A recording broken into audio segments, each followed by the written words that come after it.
Velikokrat ne pojem vsega, ker ne zmorem ali pa si izberem stvari, katere na koncu sploh ne maram. Kakšno juho pustim, nisem preveč za juhe. Ker imam laktozo intoleranco, se še navajam na nove okuse, pa v bistvu bolj glavno jed včasih.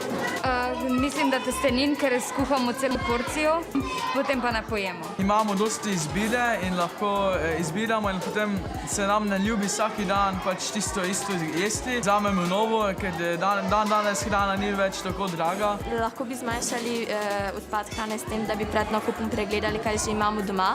Ponavadi si vzamem najprej malo hrane in jo pojem, potem si grem po več. Na primer sadje, pa to, ko je malo že gnilo, potem tisto stran odrežem pa pojem.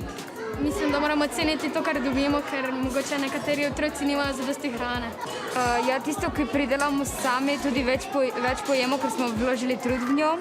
Hrano, ki si jo pripravim sama, zavržem precej malo.